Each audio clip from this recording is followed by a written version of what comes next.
ಈ ದಿನದ ಪ್ರಮುಖ ಸುದ್ದಿಗಳನ್ನು ಒಂದೊಂದಾಗಿ ನೋಡ್ತಾ ಹೋಗೋಣ.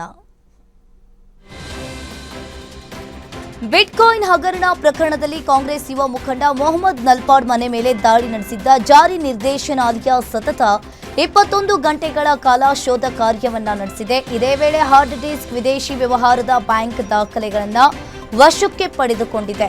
ಬೆಂಗಳೂರಿನ ಅಶೋಕ್ ನಗರದ ನಲ್ಪಾಡ್ ಮನೆಯಲ್ಲಿ 14 ಇಡಿ ಅಧಿಕಾರಿಗಳು ದಾಳಿಯನ್ನ ನಡೆಸಿ ದಾಖಲೆಗಳನ್ನು ಪರಿಶೀಲನೆಯನ್ನ ನಡೆಸಿ ತೆರಳಿದ್ದಾರೆ. ಇನ್ನು ನಲ್ಪಾಡ್ ಮನೆಯಲ್ಲಿ ವಿದೇಶಿ ವ್ಯವಹಾರ, ಹೂಡಿಕೆ ಕುರಿತು ದಾಖಲೆಗಳನ್ನು ಕಲೆ ಹಾಕಿದ್ದಾರೆ. ಮಹತ್ವದ ದಾಖಲೆಗಳು, ಡಿಜಿಟಲ್ ಡಾಕ್ಯುಮೆಂಟ್ ಅನ್ನ ಇಡಿ ವಶಕ್ಕೆ ಪಡೆದುಕೊಂಡಿದೆ.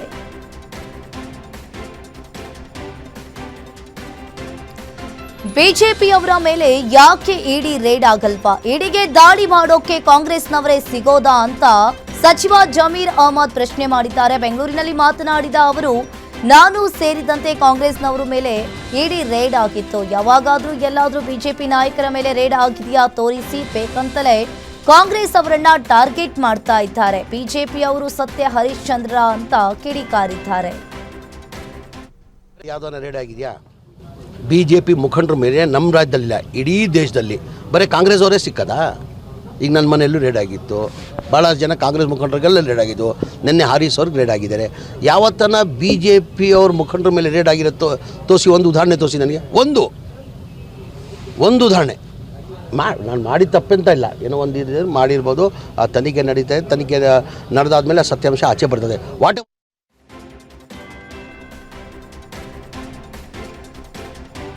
ಅಮೆರಿಕ ಮತ್ತು ಇರಾನ್ ನಡುವಿನ ಸಂಧಾನ ಮಾತುಕತೆ ಈಗ ಬಹುತೇಕವಾಗಿ ಹಳ್ಳ ಹಿಡಿದಂತೆ ಕಾಣಿಸ್ತಾ ಇದೆ. ಪಾಕಿಸ್ತಾನದಲ್ಲಿ ನಡೆಯಬೇಕಿದ್ದ 2ನೇ ಸುತ್ತಿನ ಮಾತುಕತೆಗೆ ಇರಾನ್ ಬರಲು ನಿರಾಕರಿಸಿದೆ. ಇತ್ತ ಅಮೆರಿಕದ ಜೆಡಿ ವ್ಯಾನ್ಸ್ ನಿಯೋಗ ಪಾಕ್ ತಲುಪಿದ್ರೂ ಕೂಡ ಇರಾನ್ ತಂಡ ಮಾತ್ರ ಇನ್ನೂ ಸುಳಿದಿಲ್ಲ. ಈ ಬೆಳವಣಿಗೆಗಳ ಬೆನ್ನಲ್ಲೇ ರಷ್ಯಾ ಮಧ್ಯಸ್ಥಿಕೆ ವಹಿಸಲು ಮುಂದೆ ಬಂದಿದೆ. ಪಾಕ್ನಲ್ಲಿ ಮಾತುಕತೆ ವಿಫಲವಾದರೆ ನಾವೇ ವೇದಿಕೆಯನ್ನ ಮಾಡಿಕೊಡ್ತೀವಿ ಅಂತ ಪುಟಿನ್ ಹೇಳಿದ್ದಾರೆ. ಅತ್ತ ನಾಳೆಗೆ ಇರಾನ್ ಅಮೆರಿಕ ಕದನ ವಿರಾಮದ ಅವಧಿ ಮುಕ್ತಾಯವಾಗ್ತಾ ಇದ್ದು ಮತ್ತೆ ಕೊಲ್ಲಿ ಯುದ್ಧ ಶುರುವಾಗುವ ಭೀತಿ ಎದುರಾಗಿದೆ.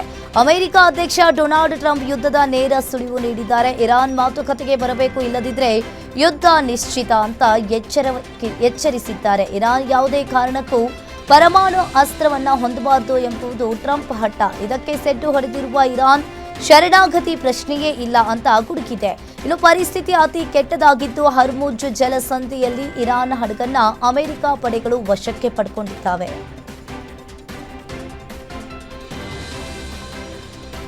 ಕಾಂಗ್ರೆಸ್ ಹೈಕಮಾಂಡ್ಗೆ ಮುಸ್ಲಿಂ ಗುರುಗಳು ಪತ್ರವನ್ನ ಬರೆದ ವಿಚಾರಕ್ಕೆ ಸಚಿವ ಜಮೀರ್ ಅಹಮದ್ ಪ್ರತಿಕ್ರಿಯಿಸಿದ್ದಾರೆ. ಬೆಂಗಳೂರಿನಲ್ಲಿ ಮಾತನಾಡಿದ ಅವರು, ಧಾರ್ಮಿಕ ಗುರುಗಳು ಅಸಮಾಧಾನ ಆಗಿರೋದು ನಿಜ. ಗುರುಗಳು ಅವರು ಅಭಿಪ್ರಾಯವನ್ನ ಅವರು ಹೇಳಿದ್ದಾರೆ. ಸರ್ಕಾರ ಯಾವುದೇ ರೀತಿಯ ತಾರತಮ್ಯ ಮಾಡಿಲ್ಲ.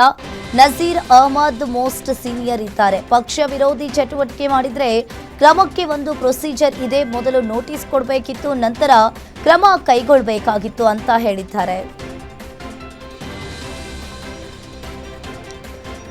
ಮಂಡ್ಯದಲ್ಲಿ ಕಾಂಗ್ರೆಸ್ ಪಕ್ಷದ ಮಹಿಳಾ ಘಟಕದಿಂದ ಮಹಿಳಾ ಮೀಸಲಾತಿ ವಿರೋಧಿಸಿ ಬಿಜೆಪಿ ವಿರುದ್ಧ ಪ್ರತಿಭಟನೆಯನ್ನ ಮಾಡಲಾಯಿತು. ಸಂಜೆ ವೃತ್ತದಲ್ಲಿ ಕಾಂಗ್ರೆಸ್ ಮಹಿಳಾ ಘಟಕದ ಜಿಲ್ಲಾಧ್ಯಕ್ಷೆ ಶುಭದಾಹಿನಿ ನೇತೃತ್ವದಲ್ಲಿ ಪ್ರತಿಭಟನೆಯನ್ನ ಮಾಡಲಾಯಿತು. ಇದೇ ವೇಳೆ ಅವೈಜ್ಞಾನಿಕವಾಗಿ ಮಹಿಳಾ ಮೀಸಲಾತಿ ಮಸೂದೆಯನ್ನ ಮಂಡಿಸ್ತಾ ಇದೆ ಅಂತ ಧಿಕ್ಕಾರವನ್ನ ಕೂಗಿ ಆಕ್ರೋಶವನ್ನ ಹೊರಹಾಕಲಾಯಿತು.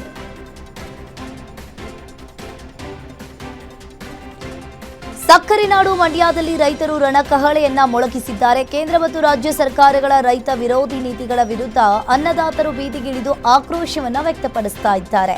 ನಗರದ ಸಂಜಯ್ ವೃತ್ತದಲ್ಲಿ ಜಿಲ್ಲಾಧಿಕಾರಿಗಳ ಕಚೇರಿಯವರೆಗೆ ಬೃಹತ್ ಪ್ರತಿಭಟನಾ ಜಾಥಾ ನಡೆಸುವ ಮೂಲಕ ಸರ್ಕಾರಗಳಿಗೆ ಎಚ್ಚರಿಕೆಯನ್ನ ನೀಡಿದ್ದಾರೆ. ಇನ್ನು ಪ್ರತಿಭಟನೆಯಲ್ಲಿ ಮೇಲುಕೋಟೆ ಶಾಸಕ ದರ್ಶನ್ ಪುಟ್ಟಣ್ಣಯ್ಯ ಸೇರಿದಂತೆ ಹಲವು ಪ್ರಮುಖ ರೈತ ಮುಖಂಡರು ಭಾಗಿಯಾಗಿದ್ದಾರೆ. ರೈತರ ಮೇಲೆ ನಡೀತಾ ಇರುವ ದಬ್ಬಾಳಿಕೆ ಮತ್ತು ದೌರ್ಜನ್ಯವನ್ನ ಖಂಡಿಸಿದ ಪ್ರತಿಭಟನಾ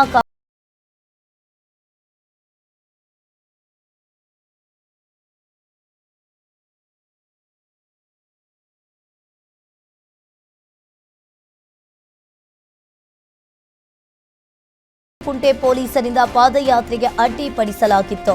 ಬೆಳಗ್ಗೆ ಅರಿಶಿನ ಕುಂಟೆಯಲ್ಲಿ ಪಾದಯಾತ್ರೆಗೆ ಅಡ್ಡಿ, ಮಧ್ಯಾಹ್ನ ಉಪ್ಪಾರಪೇಟೆಯಲ್ಲಿ ಪ್ರತಿಭಟನೆಗೆ ಪೊಲೀಸರು ಅಡ್ಡಿಪಡಿಸಿದ್ದಾರೆ. ಇತ್ತ ಸಾರಿಗೆ ನೌಕರರು ಫ್ರೀಡಂ ಪಾರ್ಕ್ಗೆ ಬರ್ತಾ ಇದ್ದಂತೆಯೇ ಅನುಮತಿ ಇಲ್ಲದೆ ಪ್ರತಿಭಟನೆ ಮಾಡುವಂತಿಲ್ಲವೆಂದು ಪ್ರತಿಭಟನಾಕಾರರನ್ನ ಪೊಲೀಸರು ವಶಕ್ಕೆ ಪಡೆದುಕೊಂಡಿದ್ದಾರೆ. ನಮ್ಮ ಹೋರಾಟ ಹತ್ತಿಕ್ಕಿದ್ರೂ ಕೂಡ ನಾವು ಬಗ್ಗೋದಿಲ್ಲ. ಪೊಲೀಸರ ನಡೆಗೆ ಸಾರಿಗೆ ನೌಕರರು ಕೆಂಡಾಮಂಡಲರಾಗಿದ್ದಾರೆ. ಸರ್ಕಾರದ ದಮನಕಾರಿ ನೀತಿಯ ವಿರುದ್ಧ ನೌಕರರ ಆಕ್ರೋಶ ಕಟ್ಟೆ ಒಡೆದಿದೆ. ಮಧ್ಯಾಹ್ನ ಉಪ್ಪಾರಪೇಟೆ ಪೊಲೀಸರಿಂದ ಪ್ರತಿಭಟನೆಗೆ ಅಡ್ಡಿ ಮಾಡಿದ್ದಾರೆ. ಪ್ರತಿಭಟನೆಗೆ ಮುಂದಾಗಿದ್ದ ನೌಕರರನ್ನ ವಶಕ್ಕೆ ಪಡ್ಕೊಂಡಿದ್ದಾರೆ ಪೊಲೀಸರು. ಈಗ ಪೊಲೀಸರ ಮೂಲಕ ಸಾರಿಗೆ ನೌಕರರ ಮುಷ್ಕರ ಹತ್ತಿಕ್ಕುತ್ತಿದೆ ಅಂತ ಆಕ್ರೋಶವನ್ನ ವ್ಯಕ್ತಪಡಿಸಿದ್ದಾರೆ. ಫ್ರೀಡಂ ಪಾರ್ಕ್ನಲ್ಲಿ ಅನುಮತಿ ಪಡೆಯದೆ ಪ್ರತಿಭಟಿಸುತ್ತಿದ್ದೀರಿ ಅಂತ ವಶಕ್ಕೆ ಪಡ್ಕೊಂಡಿದ್ದಾರೆ ಪೊಲೀಸರು. ಇನ್ನು ಪೊಲೀಸರ ನಡೆಗೆ ಅಸಮಾಧಾನವನ್ನ ಹೊರಹಾಕಿದ ಸಾರಿಗೆ ನೌಕರರು ನಮ್ಮ ಹೋರಾಟ ಹತ್ತಿಕ್ಕಿದ್ರೂ ಕೂಡ ನಮ್ಮ ಹೋರಾಟ ನಿಲ್ಲೋದಿಲ್ಲ ಅಂತ ಎಚ್ಚರಿಕೆಯನ್ನ ನೀಡಿದ್ದಾರೆ. ಇನ್ನು ಫ್ರೀಡಂ ಪಾರ್ಕ್ಗೆ ಬರ್ತಾ ಇದ್ದಂತೆ ಪೊಲೀಸರು ಅವರನ್ನ ವಶಕ್ಕೆ ಪಡ್ಕೊಂಡಿದ್ದಾರೆ.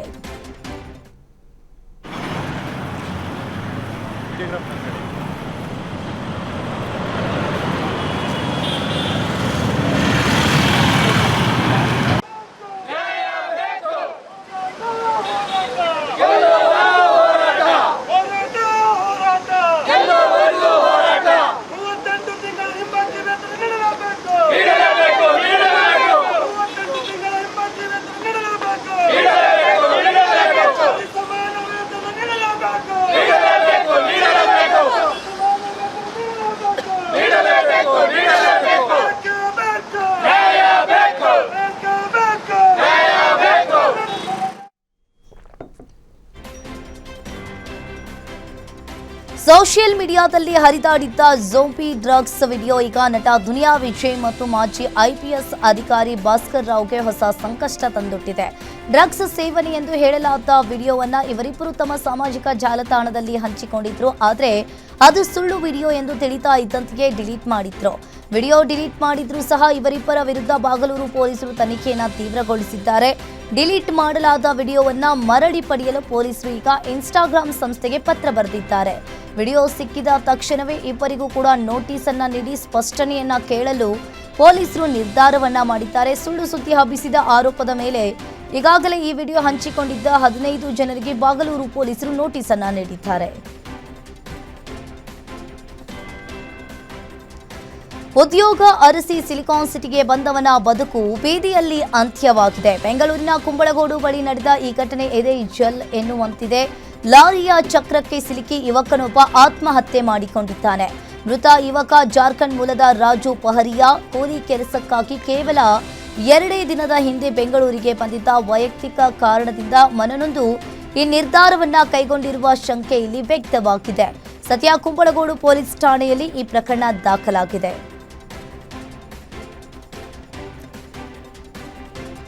2 ವರ್ಷದ ಹಿಂದೆ ತನಗೆ ಮರ್ಯಾದೆ ಕೊಟ್ಟಿಲ್ಲ ಎಂಬ ಸಣ್ಣ ಕಾರಣಕ್ಕೆ ಬಾಲ್ಯದ ಗೆಳೆಯನನ್ನೇ ಕಲ್ಲು ಎತ್ತಿ ಹಾಕಿ ಕೊಲೆ ಮಾಡಿದ್ದ ಆಸಾಮಿಯನ್ನ ಸರ್ಜಾಪುರ್ ಪೊಲೀಸರು ಎಡೆಮುರಿ ಕಟ್ಟಿದ್ದಾರೆ. ತಮಿಳುನಾಡಿನ ಸಿಂಗಸಾಧನಹಳ್ಳಿ ನಿವಾಸಿ 28 ವರ್ಷದ ಮನೋಜ್ ಬಂಧಿತ ಆರೋಪಿಯಾಗಿದ್ದಾನೆ. ಈತ ಇದೇ ತಿಂಗಳು 16ರಂದು ತನ್ನ ಬಾಲ್ಯದ ಗೆಳೆಯ ಮೋಹನ್ನನ್ನ ಊಟಕ್ಕೆಂದು ಕರೆದೊಯ್ದಿದ್ದ. ಬಳಿಕ ಬಾರ್ನಲ್ಲಿ ಎಣ್ಣೆ ಕಬಾಬ್ ಕೊಡಿಸಿ ಕಂಠಪೂರ್ತಿ ಕುಡಿಸಿ ಮತ್ತೊಬ್ಬ ಸ್ನೇಹಿತನನ್ನ ಮನ ಬಂದಂತೆ ಹಲ್ಲೆ ಮಾಡಿ ಕೊಲೆ ಮಾಡಿ ಎಸ್ಕೇಪ್ ಆಗಿದ್ದಾನೆ.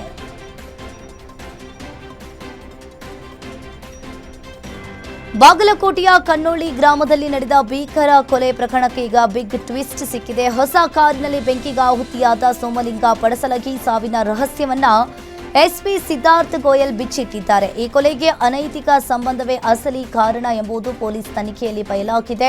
ಮೃತ ಸೋಮಲಿಂಗ ನಿನ್ನೆಯಷ್ಟೇ ಹೊಸ ಸ್ವಿಫ್ಟ್ ಡಿಸೈರ್ ಕಾರ್ ಖರೀದಿಸಿ ಸಂಭ್ರಮದಿಂದ ವಾಟ್ಸಪ್ ಸ್ಟೇಟಸ್ ಹಾಕಿಕೊಂಡಿದ್ದ. ಈತನ ಚಲನವಲನದ ಮೇಲೆ ಕಣ್ಣಿಟ್ಟಿದ್ದ ಆರೋಪಿ ಸದಾಶಿವ್ ಪಡಸಲಗಿ ಮತ್ತು ಆತನ ತಂಡ ಮಧ್ಯಾಹ್ನದಿಂದಲೇ ನೆಕ್ಸಾನ್ ಕಾರಿನಲ್ಲಿ ಸೋಮಲಿಂಗನನ್ನ ಫಾಲೋ ಮಾಡಿದೆ. ಮೃತ ವ್ಯಕ್ತಿ ತನ್ನ ಪತ್ನಿಯೊಂದಿಗೆ ಅಕ್ರಮ ಸಂಬಂಧವನ್ನ ಹೊಂದಿದ್ದ ಎಂಬ ಹಳೆ ಹಗೆತನದಿಂದ ಈ ಕೃತ್ಯವನ್ನ ಎಸಗಿದ್ದಾನೆ.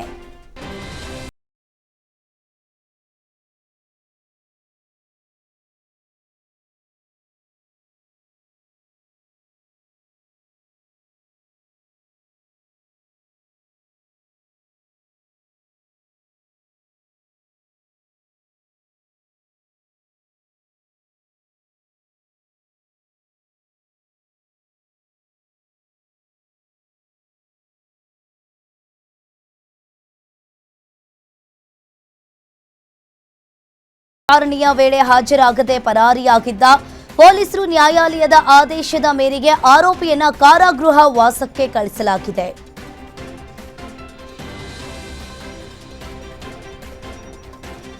ಬೆಂಗಳೂರಿನ ಅಕ್ಷಯ್ ನಗರದ ಲೆವೆಂಡರ್ ಹೋಮ್ಸ್ ಅಪಾರ್ಟ್ಮೆಂಟ್ನಲ್ಲಿ ವಾಸವಿದ್ದ ಒಡಿಶಾ ಮೂಲದ ಚಿನ್ಮಯ್ ಪ್ರಸಾದ್ ಸಾಹು ಎಂಬ ಯುವಕ ಈಗ ನಿಗೂಢವಾಗಿ ನಾಪತ್ತೆಯಾಗಿದ್ದಾನೆ. ಕೆಲಸ ಹುಡುಕೋದಕ್ಕೆ ಅಂತ ಹೇಳಿ ಪ್ರೇಯಸಿಯೊಂದಿಗೆ ಬೆಂಗಳೂರಿಗೆ ಬಂದಿದ್ದ ಈ ಬಿಟೆಕ್ ಪದವೀಧರ ಕಳೆದ 15ನೇ ತಾರೀಕಿನಿಂದ ಕಣ್ಮರೆಯಾಗಿದ್ದಾನೆ. ಇನ್ನು ಕಿರಾತಕರು ಚಿನ್ಮಯ್ ಮತ್ತು ಆತನ ತಾಯಿಯ ಫೋಟೋಗಳನ್ನ ಮಾಫ್ ಮಾಡಿ ಆ ಫೋಟೋಗಳನ್ನ ನೇರವಾಗಿ ಚಿನ್ಮಯ್ ತಾಯಿಗೆ ಕಳುಹಿಸಿ ವಿಕೃತಿಯನ್ನ ಮೆತ್ತಿದ್ದಾರೆ. ನಾಪತ್ತೆಯಾದ ಚಿನ್ಮಯ್ ಸಹೋದರ ಜೊತೆಗಿದ್ದ ಗೆಳತಿಯ ಮೇಲಿಗೆ ಅನುಮಾನವನ್ನ ವ್ಯಕ್ತಪಡಿಸಿದ್ದಾರೆ. ಕಳೆದ 2 ವರ್ಷಗಳಿಂದ ಕೆಲಸವಿಲ್ಲದಿದ್ರೂ ಇಬ್ಬರು ಪ್ರವಾಸವನ್ನ ಮಾಡ್ತಾ ಇದ್ರು ಅಂತ ಎನ್ನಲಾಗಿದ್ದು, ಈ ನಿಗೂಢ ಕಣ್ಮರೆಯಲ್ಲಿ ಆಕೆಯ ಕೈವಾಡವಿರಬಹುದು ಎಂದು ದೂರಿನಲ್ಲಿ ಶಂಕಿಸಲಾಗಿದೆ.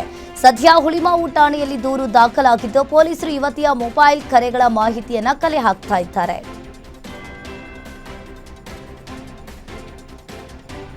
ಎಸ್ಎಸ್ಎಲ್ಸಿ ಪರೀಕ್ಷೆಯಲ್ಲಿ ಹಿಂದಿ ಭಾಷೆಗೆ ಅಂಕಗಳ ಬದಲಿಗೆ ಗ್ರೇಡ್ ನೀಡಲು ಮುಂದಾಗಿದ್ದ ರಾಜ್ಯ ಸರ್ಕಾರಕ್ಕೆ ಹೈಕೋರ್ಟ್ನಿಂದ ಹಿನ್ನಡೆಯಾಗಿದೆ. ಸರ್ಕಾರದ ಮರುಪರಿಶೀಲನಾ ಅರ್ಜಿಯನ್ನ ವಜಾಗೊಳಿಸಿರುವ ನ್ಯಾಯಮೂರ್ತಿ ಇಎಸ್ ಇಂದಿರೇಶ್ ಅವರಿದ್ದ ಪೀಠ ಪ್ರಸಕ್ತ ಸಾಲಿಗೆ ಹಿಂದಿ ಭಾಷೆಗೆ ಅಂಕಗಳನ್ನೇ ನೀಡಬೇಕು ಅಂತ ಖಡಕ್ ಆದೇಶವನ್ನ ನೀಡಿದೆ.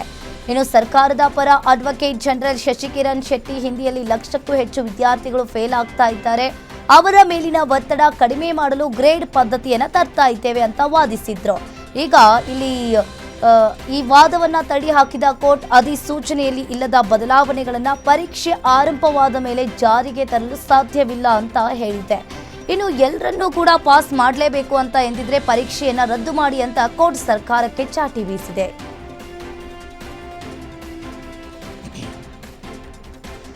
ರಸ್ತೆ ಮೇಲಿಗೆ ಹೊಸ ರಸ್ತೆ ಮಾಡಿ ಅಭಿವೃದ್ಧಿಯ ಹೆಸರಲ್ಲಿ ಗೋಲ್ಮಾಲ್ ಮಾಡಿರುವ ಆರೋಪ ಇಲ್ಲಿ ಕೇಳಿ ಬಂದಿದೆ. ಬೀದರ್ನ ತಾಲೂಕಿನ ಇಸ್ಲಾಂಪುರ್ ಗ್ರಾಮದಲ್ಲಿ ಕಾಂಕ್ರೀಟ್ ರಸ್ತೆ ಮೇಲಿಗೆ ಹೊಸ ರಸ್ತೆಯನ್ನ ನಿರ್ಮಾಣ ಮಾಡಲಾಗ್ತಾ ಇದ್ದು, ಗುತ್ತಿಗೆದಾರನ ವಿರುದ್ಧ ಗ್ರಾಮಸ್ಥರು ಆಕ್ರೋಶವನ್ನ ಹೊರಹಾಕ್ತಾ ಇದ್ದಾರೆ. ಸುಮಾರು 103 ಲಕ್ಷ ರೂಪಾಯಿ ವೆಚ್ಚದಲ್ಲಿ ಈ ಕಾಮಗಾರಿ ನಡೀತಾ ಇದೆ. ನಿಯಮದ ಪ್ರಕಾರ ಹಳೆಯ ರಸ್ತೆಯನ್ನ ಕಿತ್ತು ಹೊಸ ರಸ್ತೆ ನಿರ್ಮಿಸಬೇಕು. ಆದರೆ ಇಲ್ಲಿ ಗುತ್ತಿಗೆದಾರರು ಹಣ ಉಳಿಸಲು ಹಳೆಯ ರಸ್ತೆಯನ್ನ ಮುಚ್ಚಿ ಅದರ ಮೇಲೆ ಸಿಮೆಂಟ್ ಹಚ್ಚುತ್ತಾ ಇದ್ದಾರೆ. ಗುಣಮಟ್ಟದ ಮರಳು ಮತ್ತು ಸಿಮೆಂಟ್ ಬಳಸದೆ ಲೂಟಿ ಮಾಡ್ತಾ ಇದ್ದಾರೆ ಅಂತ ಗ್ರಾಮಸ್ಥರು ಕಿಡಿಕಾರಿದ್ದಾರೆ. ಕೂಡಲೇ ಸ್ಥಳಕ್ಕೆ ಬಂದು ಕಾಮಗಾರಿಯ ಗುಣಮಟ್ಟವನ್ನ ಪರಿಶೀಲಿಸಿ ಹಣ ಲೂಟಿ ಮಾಡ್ತಾ ಇರುವ ಭ್ರಷ್ಟ ಅಧಿಕಾರಿಗಳು ಮತ್ತು ಗುತ್ತಿಗೆದಾರನ ವಿರುದ್ಧ ಕ್ರಮ ಕೈಗೊಳ್ಳಬೇಕು ಎಂದು ಇಸ್ಲಾಂಪುರ ನಿವಾಸಿಗಳು ಆಗ್ರಹಿಸಿದ್ದಾರೆ.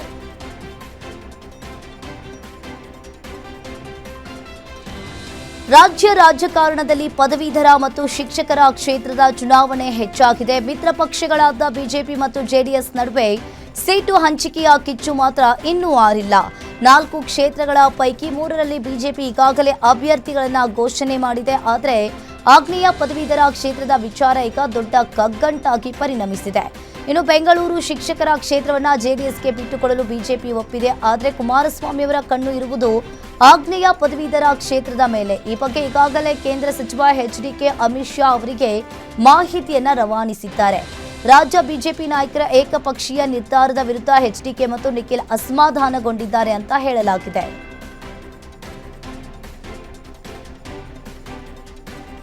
ಸಿಲಿಕಾನ್ ಸಿಟಿಗೆ ಜಲಗಂಡಾಂತರ ಎದುರಾಗಿದೆ. ಉತ್ತಮ ಮಳೆಯಾದರೂ ಕೂಡ ಬೆಂಗಳೂರಿಗರಿಗೆ ಶಾಕ್ ಗ್ಯಾರಂಟಿ. ನಗರದ 183 ಜೀವಂತ ಕೆರೆಗಳಲ್ಲಿ ಬರೋಬ್ಬರಿ 66 ಕೆರೆಗಳು ಈಗಾಗಲೇ ಖಾಲಿಯಾಗಿದೆ. ಮಹದೇವಪುರ 1ರಲ್ಲೇ 20 ಕೆರೆಗಳು ಬತ್ತಿ ಹೋಗಿವೆ. ಕೆರೆಗಳಲ್ಲಿರೋದು ಕೇವಲ 35% ನೀರು ಮಾತ್ರ ಇದ್ದು 68 ಕೆರೆಗಳಲ್ಲಿ ಹೂಳು ತುಂಬಿದೆ. ಹನಿ ನೀರಿಗೂ ಬಂಗಾರದ ಬೆಲೆ ತರುವ ಕಾಲ ಬಂದಿದೆ. ಜಿಪಿಎ ಹೂಳು ತೆಗೆಯಲು 75 ಕೋಟಿ ರೂಪಾಯಿ ಮೀಸಲಿಟ್ಟಿದೆ. ಈಗಾಗಲೇ ಕೆರೆಗಳು ಹೀಗೆಯೇ ಬತ್ತಿದ್ರೆ ಗಂಡಾಂತರ ಮಾತ್ರ ತಪ್ಪಿದ್ದಲ್ಲ.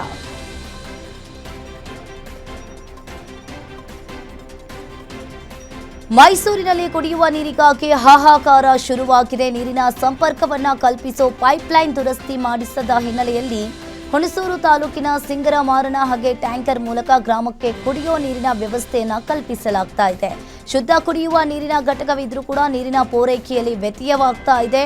ಪೈಪ್ಲೈನ್ ಸರಿ ಮಾಡಿಸದ ಪಿಡಿಒ ಮಂಜುಳಾ ವಿರುದ್ಧ ಗ್ರಾಮಸ್ಥರು ಆಕ್ರೋಶವನ್ನ ಹೊರಹಾಕ್ತಾ ಇದ್ದಾರೆ.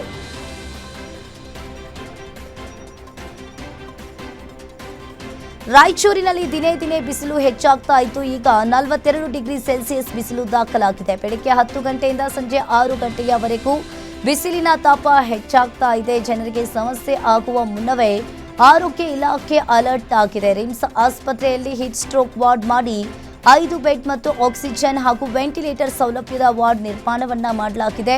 ವೈದ್ಯರು ಸಕಲ ವೈದ್ಯಕೀಯ ಹಾಗೂ ಔಷಧಿಯೊಂದಿಗೆ ಸಿದ್ಧರಾಗಿದ್ದಾರೆ. ಸನ್ಸ್ಟ್ರೋಕ್ ಕುರಿತು ರಿಮ್ಸ್ ವೈದ್ಯರಿಂದ ಸಾರ್ವಜನಿಕರಿಗೆ ಸಲಹೆಯನ್ನ ನೀಡಲಾಗ್ತಾ ಇದೆ.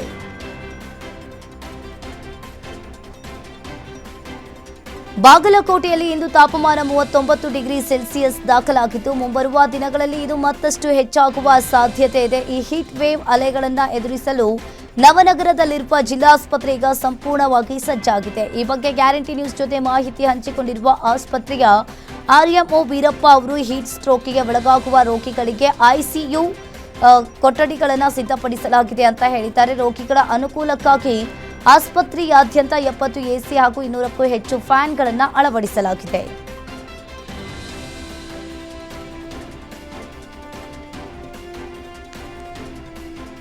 ಬಳ್ಳಾರಿ ಜಿಲ್ಲೆಯಲ್ಲಿರುವ ವೇದಾವತಿ ನದಿಗೆ ತಾತ್ಕಾಲಿಕವಾಗಿ ಸುಮಾರು 500 ಮೀಟರ್ ಉದ್ದದ ಸೇತುವೆ ನಿರ್ಮಾಣವನ್ನ ಮಾಡಲಾಗಿದೆ. ಜಿಲ್ಲೆಯ ಬರಸ್ಗೋಡು ಹಾಗೂ ಗೋಳ್ಯಂ ಗ್ರಾಮದ ಮಧ್ಯೆ ಹಾದು ಹೋಗುವ ವೇದಾವತಿ ನಿರ್ಮಾಣಕ್ಕೆಂದು 20 ಲಕ್ಷ ದೇಣಿಗೆಯನ್ನ ಸಂಗ್ರಹಿಸಿ ಸೇತುವೆಯನ್ನ ನಿರ್ಮಿಸಿದ್ರು. ಇನ್ನು ಯಾವುದೇ ಪ್ರಯೋಜನವಾಗಿಲ್ಲ. ಮಳೆಗಾಲದಲ್ಲಿ ನದಿಯ ರಭಸಕ್ಕೆ ಸೇತುವೆ ಕೊಚ್ಚಿ ಹೋಗುತ್ತೆ ಎನ್ನುವ ಆತಂಕದಲ್ಲಿದ್ದಾರೆ. ಇನ್ನು 40 ವರ್ಷಗಳಿಂದ ಶಾಶ್ವತ ಸೇತುವೆ ನಿರ್ಮಾಣಕ್ಕೆ ಒತ್ತಾಯವನ್ನ ಮಾಡ್ತಾ ಇದ್ದೇವೆ. ಸರ್ಕಾರ ಅನುದಾನವನ್ನ ಬಿಡುಗಡೆ ಮಾಡಬೇಕು ಎಂದು ಸ್ಥಳೀಯರು ಆಗ್ರಹಿಸ್ತಾ ಇದ್ದಾರೆ.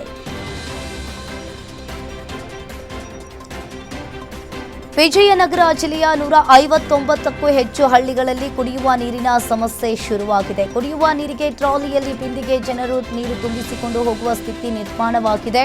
ಸರ್ಕಾರ ಕೋಟಿ ಖರ್ಚು ಮಾಡಿ ಕುಡಿಯುವ ನೀರಿಗೆ ಪೈಪ್ಲೈನ್ ಅನ್ನ ಹಾಕಿಸುತ್ತಾರೆ. ಆದರೆ ಇಲ್ಲಿ ಕುಡಿಯುವ ನೀರಿಗಾಗಿ ಜನರು ಬಿಸಿಲಿನಲ್ಲಿ ಪರದಾಡುವ ಸ್ಥಿತಿ ಬಂದಿದೆ. ಆಳುವ ಸರ್ಕಾರಗಳು, ಶಾಸಕರು ಬದಲಾದರೂ ಕೂಡ ಜನರು ಕುಡಿಯುವ ನೀರಿಗಾಗಿ ಪರದಾಡುವ ಪರಿಸ್ಥಿತಿ ಮಾತ್ರ ಬದಲಾಗಿಲ್ಲ ಅಂತ ಗ್ರಾಮಸ್ಥರು ಆಕ್ರೋಶವನ್ನ ಹೊರಹಾಕಿದ್ದಾರೆ.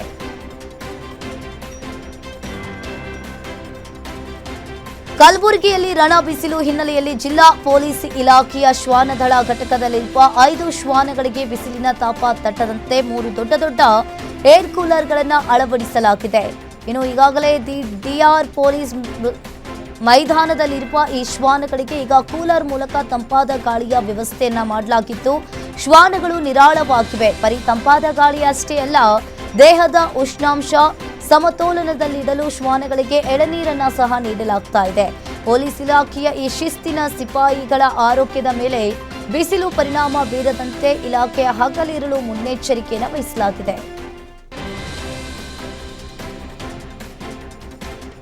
ಗಡಿ ಜಿಲ್ಲೆ ಬೀದರ್ನಲ್ಲಿ ಸೂರ್ಯ ದಹಿಸ್ತಾ ಇದ್ದಾನೆ. ಕಳೆದ 1 ವಾರದಿಂದ ಇಲ್ಲಿನ ತಾಪಮಾನ 40ರಿಂದ 44 ಡಿಗ್ರಿ ಸೆಲ್ಸಿಯಸ್ಗೆ ಏರಿಕೆಯಾಗಿದ್ದು, ಇಡೀ ಜಿಲ್ಲೆಯಲ್ಲಿ ಆರೆಂಜ್ ಅಲರ್ಟ್ ಅನ್ನು ಘೋಷಿಸಲಾಗಿದೆ. ಈ ವಿಪರೀತ ಬಿಸಿಲನ್ನ ನಿರ್ಲಕ್ಷ್ಯ ಮಾಡಿದರೆ ಸಾವು ಕಟ್ಟಿಟ್ಟ ಬುತ್ತಿ ಅಂತ ತಜ್ಞ ವೈದ್ಯರು ಈಗ ಗಂಭೀರವಾಗಿ ಎಚ್ಚರಿಕೆಯನ್ನ ನೀಡಿದ್ದಾರೆ. ಅಧಿಕ ತಾಪಮಾನದಿಂದಾಗಿ ದೇಹದ ಉಷ್ಣಾಂಶ ಕೂಡ ಏರಿಕೆಯಾಗಿ ಅದು ನೇರವಾಗಿ ಮೆದುಳು ಮತ್ತು ಹೃದಯದ ಮೇಲೆ ಪರಿಣಾಮವನ್ನು ಬೀರ್ತಾ ಇದೆ. ಅತಿಯಾದ ಸುಸ್ತು, ತಲೆ ಸುತ್ತು ಅಥವಾ ಪ್ರಜ್ಞೆ ತಪ್ಪುವ ಲಕ್ಷಣಗಳು ಕಂಡುಬಂದರೆ ಕೂಡಲೇ ನೀವು ಎಚ್ಚೆತ್ತುಕೊಳ್ಬೇಕು. ಮಕ್ಕಳು ಮತ್ತು ವೃದ್ಧರ ಬಗ್ಗೆ ಹೆಚ್ಚಿನ ಕಾಳಜಿಯನ್ನು ವಹಿಸುವುದು ಅತಿ ಮುಖ್ಯ. ದಿನಕ್ಕೆ ಕನಿಷ್ಠ 4ರಿಂದ 5 ಲೀಟರ್ ನೀರು ಕುಡಿಯಿರಿ. ಎಳ್ನೀರು ಹಾಗೂ ಮಜ್ಜಿಗೆಯನ್ನು ಹೆಚ್ಚಾಗಿ ಸೇವಿಸಿ ಅಂತ ವೈದ್ಯರು ಸಲಹೆಯನ್ನ ನೀಡಿದ್ದಾರೆ.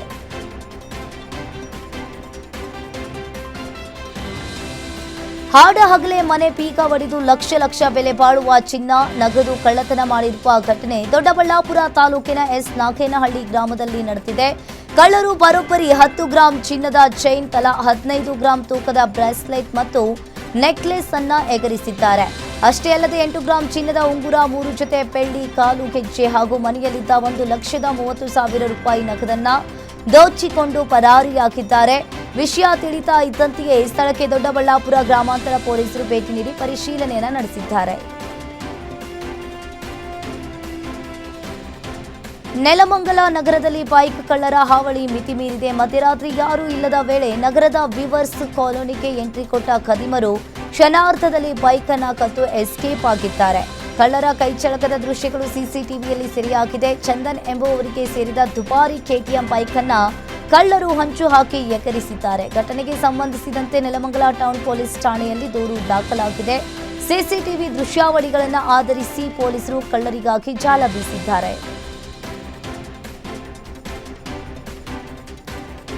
ಕಾರಲ್ಲಿ ಬಂದು ಹಸುಗಳನ್ನು ಕದ್ದು ಖದೀಮರು ಎಸ್ಕೇಪ್ ಆಗಿರುವ ಘಟನೆ ಬೆಂಗಳೂರಿನ ಎಲೆಕ್ಟ್ರಾನಿಕ್ ಸಿಟಿಯಲ್ಲಿ ನಡೆದಿದೆ. ಜರ್ಸಿ ಹಾಗೂ 2 HF ಹಸುಗಳು ಕಳ್ಳತನವಾಗಿದೆ. ಕಳ್ಳರು ಹಸುವಿನ ಜೊತೆ ಕರುವನ್ನ ಕದ್ದೊಯ್ದಿದ್ದಾರೆ. ಇನ್ನು ಹಾಲು ಮಾರಾಟದಿಂದಲೇ ಜೀವನವನ್ನ ನಡೆಸ್ತಾ ಇದ್ದ ಮಾಲೀಕ ಕಂಗಾಲಾಗಿದ್ದಾನೆ. ಹಸುಗಳನ್ನ ಕದ್ದೊಯ್ದ ದೃಶ್ಯ ಸಿಸಿಟಿವಿಯಲ್ಲಿ ಸೆರೆಯಾಗಿದೆ. ಘಟನೆಗೆ ಸಂಬಂಧಪಟ್ಟಂತೆ ಎಲೆಕ್ಟ್ರಾನಿಕ್ ಸಿಟಿ ಪೊಲೀಸ್ ಠಾಣೆಯಲ್ಲಿ ಈ ಪ್ರಕರಣ ದಾಖಲಾಗಿದೆ.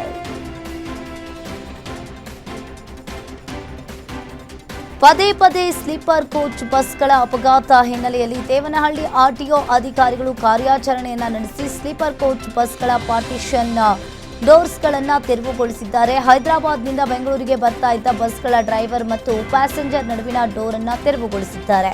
ಇನ್ನು ಈ ಅಪಘಾತದ ಸಂದರ್ಭದಲ್ಲಿ ಡೋರ್ ಲಾಕ್ ಆಗಿ ಪ್ರಯಾಣಿಕರು ಹೊರಬರದೆ ಪರದಾಡ್ತಾ ಇದ್ರು. ಹೀಗಾಗಿ ಮುಂಜಾಗ್ರತಾ ಕ್ರಮವಾಗಿ ಹೆಚ್ಚುವರಿ ಡೋರ್ ಅನ್ನು ತೆಗೆದುಹಾಕಿದ್ದಾರೆ. ಇನ್ನು ಆರ್ಟಿಒ ಅಧಿಕಾರಿಗಳು 8 ಬಸ್ಗಳ ಡೋರ್ಗಳನ್ನು ಬಿಚ್ಚಿಸಿ ಸೀಸ್ ಮಾಡಿದ್ದಾರೆ.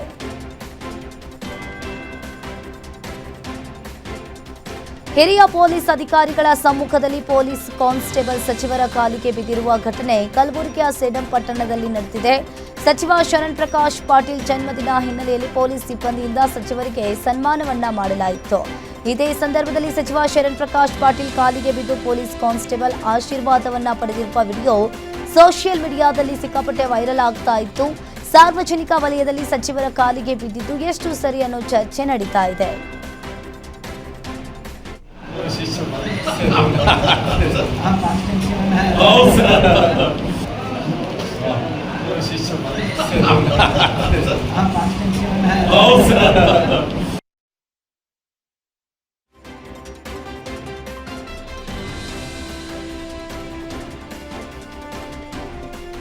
ಗಾಯಗೊಂಡು ರಸ್ತೆಯಲ್ಲಿ ಬಿದ್ದಿದ್ದ ವ್ಯಕ್ತಿಯನ್ನ ಆಸ್ಪತ್ರೆಗೆ ದಾಖಲಿಸಿ ಮೇಲುಕೋಟೆ ಶಾಸಕ ದರ್ಶನ್ ಪುಟ್ಟಣ್ಣಯ್ಯ ಮಾನವೀಯತೆಯನ್ನ ಮೆರೆದಿದ್ದಾರೆ. ಪಾಂಡವಪುರ ತಾಲೂಕಿನ ಟಿಎಸ್ ಛತ್ರದ ಬಳಿ ಅಪರಿಚಿತ ವಾಹನ ಡಿಕ್ಕಿಯಾಗಿ ಸ್ಕೂಟರ್ ಸವಾರನೊಬ್ಬ ರಸ್ತೆಯಲ್ಲಿ ನರಳಾಡ್ತಾ ಇದ್ದ. ಗಾಯಾಳು ಕಂಡು ತಕ್ಷಣ ಕಾರು ನಿಲ್ಲಿಸಿದ್ದಾರೆ. ತಡ ಮಾಡದೆ ಗಾಯಾಳುವನ್ನ ತಮ್ಮದೇ ಕಾರಿನಲ್ಲಿ ಆಸ್ಪತ್ರೆಗೆ ಕಳಿಸಿಕೊಟ್ಟಿದ್ದಾರೆ. ಆಸ್ಪತ್ರೆಗೆ ಭೇಟಿ ನೀಡಿ ಗಾಯಾಳುವಿಗೆ ಸೂಕ್ತ ಚಿಕಿತ್ಸೆ ಸಿಗುವಂತೆ ನೋಡಿಕೊಂಡ ಶಾಸಕರು ಮಾನವೀಯತೆಯನ್ನ ಮೆರೆದಿದ್ದಾರೆ.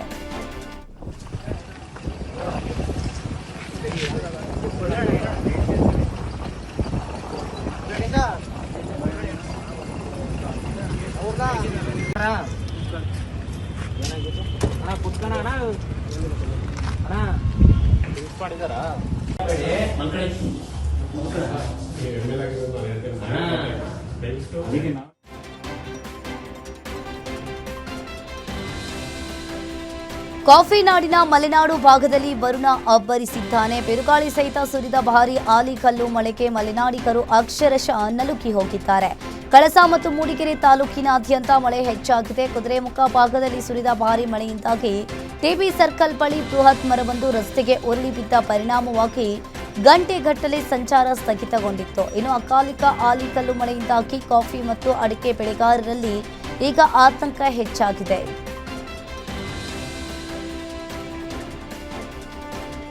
ಭೀಕರ ಅಪಘಾತಕ್ಕೆ 2 ಸಾವನ್ನಪ್ಪಿರುವ ಘಟನೆ ಬೆಳಗಾವಿ ಜಿಲ್ಲೆಯ ಯಡಿಯೂರಪ್ಪ ಮಾರ್ಗದಲ್ಲಿ ನಡೆದಿದೆ. ನಿಂತಿದ್ದ ಟ್ರಕ್ಗೆ ಕೋಳಿ ಸಾಗಾಣಿಕೆ ಗೂಡ್ಸ್ ವಾಹನವೊಂದು ಡಿಕ್ಕಿ ಹೊಡೆದಿದೆ. ಡಿಕ್ಕಿಯ ರಭಸಕ್ಕೆ ಚಾಲಕನ ಪಕ್ಕದಲ್ಲಿದ್ದ 2 ಸ್ಥಳದಲ್ಲಿಯೇ ಸಾವನ್ನಪ್ಪಿದ್ದಾರೆ. ಇನ್ನು ಚಾಲಕನ ಸ್ಥಿತಿ ಗಂಭೀರವಾಗಿದ್ದು ವಿಮ್ಸ್ ಆಸ್ಪತ್ರೆಯಲ್ಲಿ ಚಿಕಿತ್ಸೆಯನ್ನು ಪಡಿತಾ ಇದ್ದಾರೆ. ಸ್ಥಳಕ್ಕೆ ಹಿರೇಬಾಗೇವಾಡಿ ಪೊಲೀಸರು ಭೇಟಿ ನೀಡಿ ಪರಿಶೀಲಿಸಿದ್ದಾರೆ.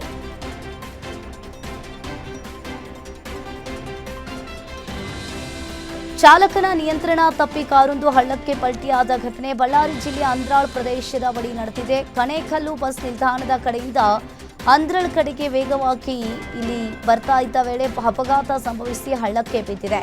ಇನ್ನು ಕಾರು ಚಾಲಕನಿಗೆ ಸಣ್ಣ ಪುಟ್ಟ ಗಾಯಗಳಾಗಿದ್ದು ಸ್ಥಳೀಯರು ಚಾಲಕನನ್ನ ರಕ್ಷಣೆ ಮಾಡಿ ವಿಮ್ಸ್ ಆಸ್ಪತ್ರೆಗೆ ದಾಖಲಿಸಿದ್ದಾರೆ.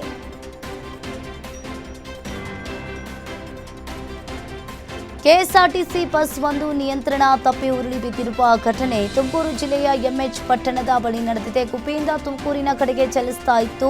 ಬಸ್ ಉರುಳಿ ಬಿದ್ದಿದೆ. ಬಸ್ನಲ್ಲಿದ್ದ 50ಕ್ಕೂ ಹೆಚ್ಚು ಪ್ರಯಾಣಿಕರಿಗೆ ಸಣ್ಣ ಪುಟ್ಟ ಗಾಯಗಳಾಗಿದ್ದು ಗಾಯಾಳು ಗುಬ್ಬಿ ಸರ್ಕಾರಿ ಸಾರ್ವಜನಿಕ ಆಸ್ಪತ್ರೆಯಲ್ಲಿ ದಾಖಲಾಗಿದ್ದಾರೆ. ಈ ಘಟನೆ ಗುಬ್ಬಿ ಪೊಲೀಸ್ ಠಾಣಾ ವ್ಯಾಪ್ತಿಯಲ್ಲಿ ಸಂಭವಿಸಿದೆ. ಇದಿಷ್ಟು ಈವರೆಗಿನ ಸುದ್ದಿಗಳು. ನೋಡ್ತಾ ಇರಿ ಗ್ಯಾರಂಟಿ ನ್ಯೂಸ್, ಸುದ್ದಿ ಖಚಿತ, ನ್ಯಾಯ ನಿಶ್ಚಿತ.